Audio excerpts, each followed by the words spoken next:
Assalamualaikum warahmatullahi wabarakatuh. Perkenalkan, nama saya Nabila Putri Patricia dengan NIM 878203535.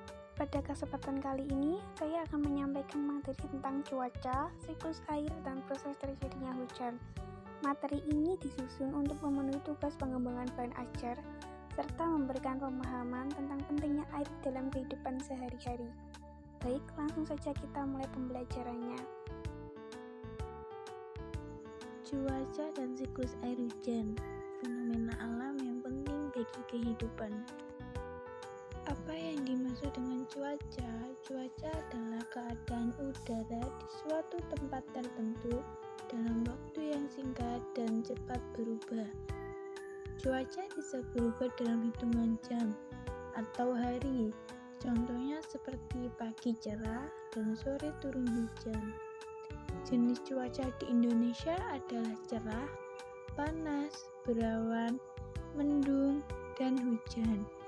Sedangkan ilmu yang mempelajari cuaca disebut meteorologi.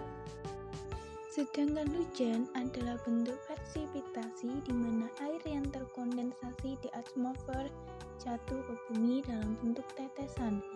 Proses ini terjadi ketika uap air di udara mendingin dan berubah menjadi cairan. Siklus air hujan. Siklus air hujan adalah proses perputaran air dari bumi ke udara atau ke langit lalu kembali lagi turun ke bumi menjadi tetesan air hujan. Proses ini terjadi secara terus-menerus. Tahap siklus air hujan atau proses terjadinya hujan. Pada tahap siklus air hujan, proses terbentuknya hujan, tahap ini ada 4, yaitu evaporasi, kondensasi, presipitasi, dan infiltrasi. Evaporasi adalah proses perubahan wujud air dari cair menjadi gas atau uap air akibat panasnya matahari. Proses ini merupakan tahap siklus hidrologi di mana air dari permukaan seperti lautan, sungai, dan danau bergerak ke atmosfer.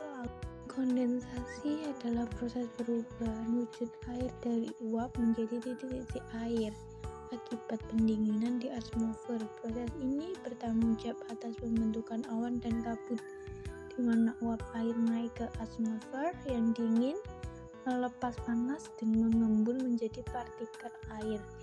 Intinya atau bisa dipersingkat, kondensasi adalah proses pembentukan awan. Contohnya, saat pagi hari, kita pasti akan melihat rumputan atau dedaunan yang basah. Air-air kecil itu disebut embun. Embun berasal dari uap air yang ada di udara. Pada malam hari, udara terasa lebih dingin. Karena udara dingin, uap air yang tadinya tidak terlihat berubah menjadi titik-titik air kecil. Nah, titik-titik air itulah kemudian menempel pada daun, rerumputan, atau benda yang lainnya. Saat pagi hari, kita bisa melihatnya sebagai embun. Presipitasi adalah proses jatuhnya segala bentuk air, cair maupun padat dari atmosfer ke permukaan bumi, seperti hujan, salju, atau hujan es. Dalam proses ini terjadi saat uap air di awan mengalami kondensasi, menjadi jenuh dan terlalu berat untuk tetap berada di atmosfer. Sedangkan yang terakhir adalah infiltrasi, adalah proses meresapannya air di permukaan atau hujan atau pencairan salju ke dalam tanah melalui pori-pori tanah dan retakan batuan. Dalam proses ini didorong oleh gaya gravitasi dan aksi kapiler yang berperan penting dalam mengisi ulang air tanah, mendukung vegetasi, serta mengurangi limpasan permukaan yang menyebabkan banjir. Kalian pasti pernah melihat genangan air setelah turun hujan kan?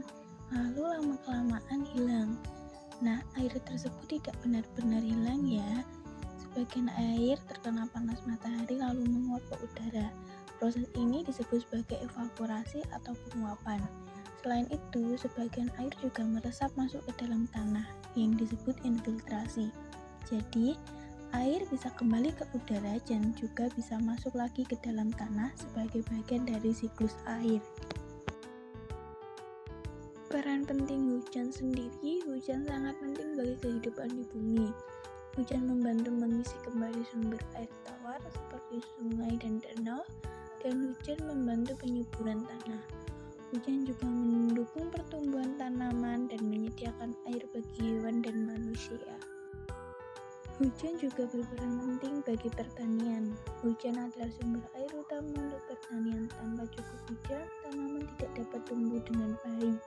Yang ada akhirnya dapat merugikan hasil panen dan persediaan makanan. Selain itu, kita juga perlu menjaga siklus air, yaitu satu, dengan menanam pohon agar air dapat meresap ke dalam tanah dengan baik. 2, menjaga kebersihan lingkungan supaya sumber air tetap bersih. 3, dengan mengurangi penebangan hutan secara liar.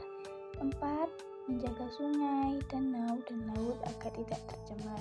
Jadi kesimpulannya, air merupakan salah satu kebutuhan paling penting bagi seluruh makhluk hidup di bumi. Manusia, hewan, dan tumbuhan membutuhkan air untuk bertahan hidup dan melakukan berbagai aktivitas sehari-hari. Siklus air membantu menjaga ketersediaan air di bumi, sehingga air dapat terus digunakan oleh semua makhluk hidup. Selain itu, siklus air juga berhubungan dengan cuaca di sekitar kita.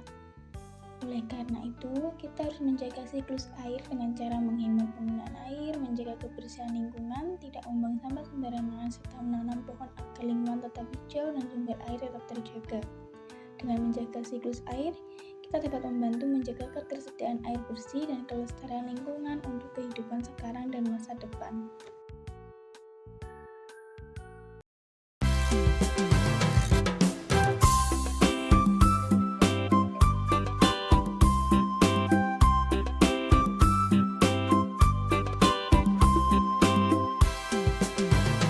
Tahukah kamu bahwa air dapat diperbarui? Itu terjadi karena air ada siklusnya. Ayolah pelajari bagaimana prosesnya. Siklus air dengan tahapannya. Air di bumi menguap, itu evaporasi, lalu membentuk awan, itu kondensasi. Air jatuh ke bumi, itu presipitasi, meresap ke tanah, itu infiltrasi.